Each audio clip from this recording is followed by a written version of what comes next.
Hi everyone, my name is Devin and welcome to History 101, U.S. History to 1877. I know many of you are probably coming from a high school environment where history tends to be more emphasized as facts and figures. I hope as we get through this course, as kind of a prerequisite to understanding how this course is structured, that our goal is to think more critically about history, that history isn't just a bunch of facts you repeat. It's about interpretation, understanding. It's all about critical thinking. It's not something that you just take as a given, set aside, and move on. History is, despite again those stereotypes, is a very dynamic and complex subject. And I hope throughout the discussions this semester that will become more clear, because I know one of the biggest things I get in this course is students coming and say, God, history is boring, it's just a bunch of memorization, and I hate it. First off, the course is open book and open note, so you don't need to memorize, period, because you can always reference something. And that's essentially the course is designed with that realization in mind.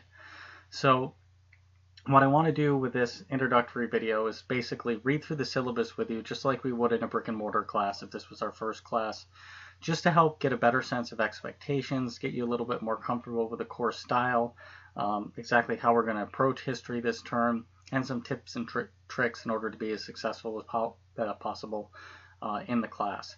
So first, if you would, go and open up the syllabus. You may want to pause this for a second while you do that. Just click on the syllabus link in Canvas over to the left, and you'll find the syllabus there. So once you've done that, the first part is, I dare say, pretty straightforward. Contact information. You've got my office phone, I've got virtual office hours, and you've got the help desk and things like that. Just a variety of different links to help keep you on track. You know, if you're having technical issues, contact the help desk, not me, because there's not a heck of a lot I can do to help in that regards, but they are certainly there to help you. I built the syllabus itself as a web document, so all the blue you see would be hyperlinks to help take you to the relevant sections of the syllabus, because inevitably during the semester you're going to have a question or two about an assignment. This is an easy way. Bring up the syllabus, you can click right to the relevant section to get your answer there, and of course if you can't find it there, by all means just let me know. Next, the general course information. Let's take this mostly as a given because you signed up for the course. You probably have a rough idea of what we're covering. As I said, how we're covering it may be a little different because realistically, in 15 weeks, you're not going to cover every aspect of American history, and frankly, it would be insanity to try and do that. So we will focus on major themes and issues and just get a chance to try to more thoroughly understand those. So by no means is this a perfectly complete picture, because again, I just don't think that's possible. But hopefully to focus on issues in such a way they will resonate with you and not just disappear as soon as the course is over, is certainly understand is often the case. The big thing as far as this first part is the note on expectations for online courses, time expectations. As a lot of you are probably quite new to online learning, one of the biggest keys to success is being good at time management. So this syllabus already tells you everything that's due every week and when. So plan your schedule out accordingly. Make sure you've got time to do the discussion posts when they're due, to prepare for the exams, prepare for the essays. Work ahead because everything's open now.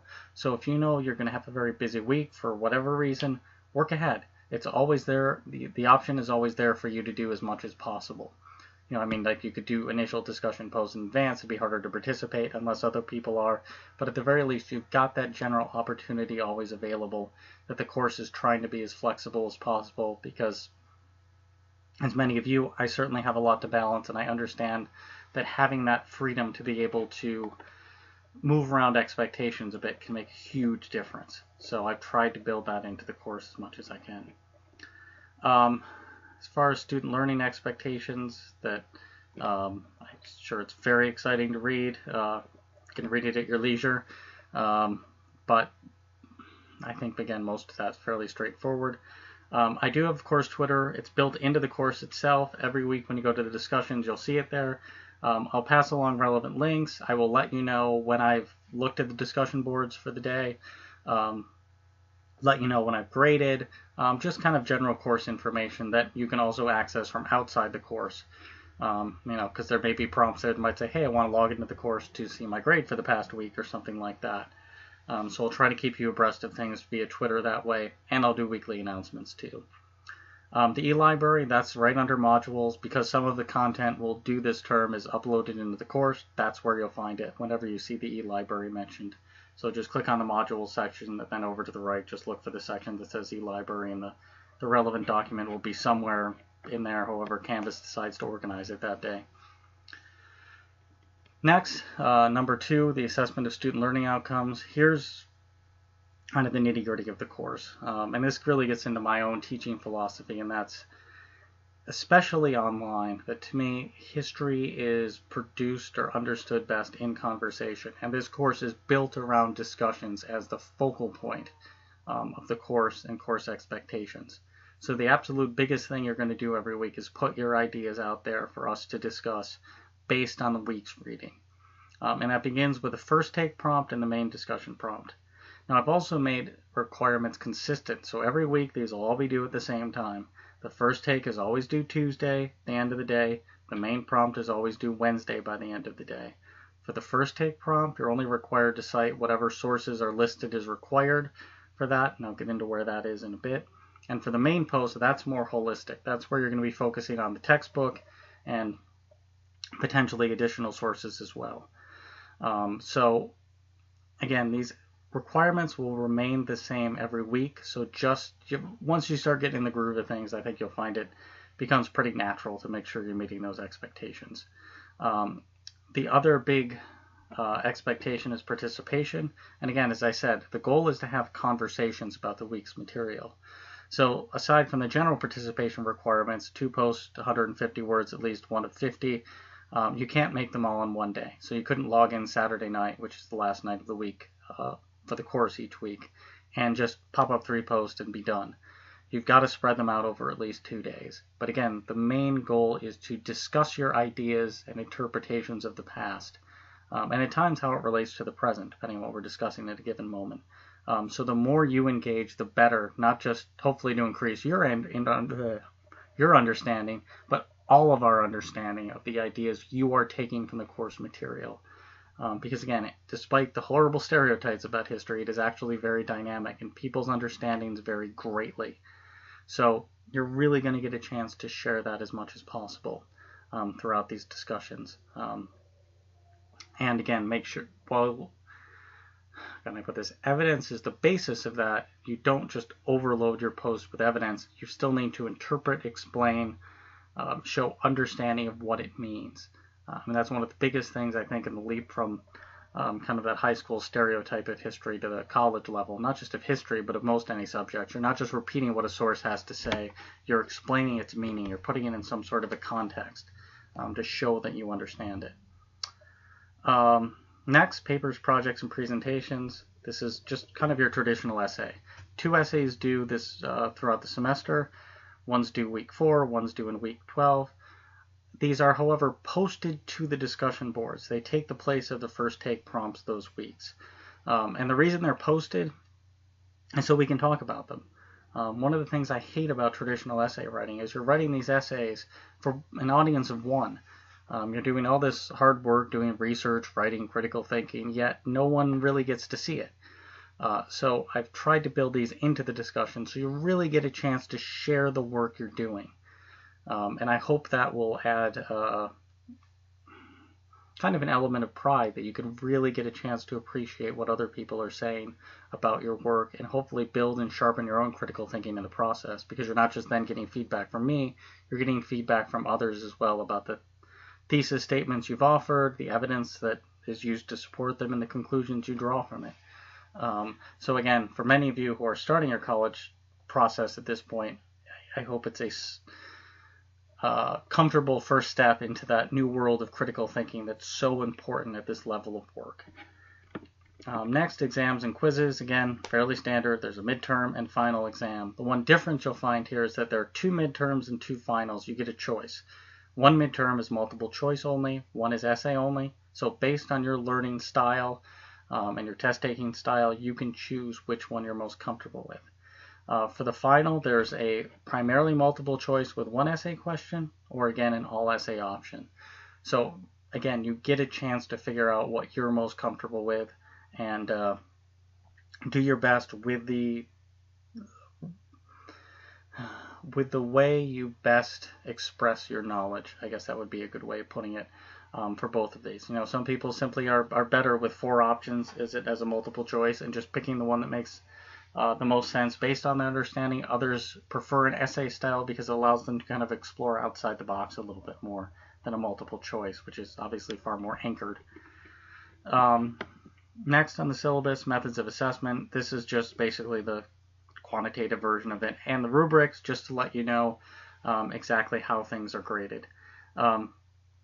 So for all the assignments, the discussions, and the papers, when I'm done grading, you will get a rubric returned to you, so the categories will be filled out, and you will also get qualitative comments, speaking of kind of strengths, weaknesses, where you are here and going forward, depending, of course, on the nature of the work every week. So you'll both get kind of that quantitative breakdown of points, but also a more qualitative understanding of how your work was for the week. And again, that'll be returned in the grade book every week. Next, the timeline for assessments. Now, this is built into the discussions every week, as probably a bunch of you have already noticed. So when you either go to modules in the discussions or go directly to the discussions, you'll see exactly what's under the timelines here. So the intro and then the requirements for the week.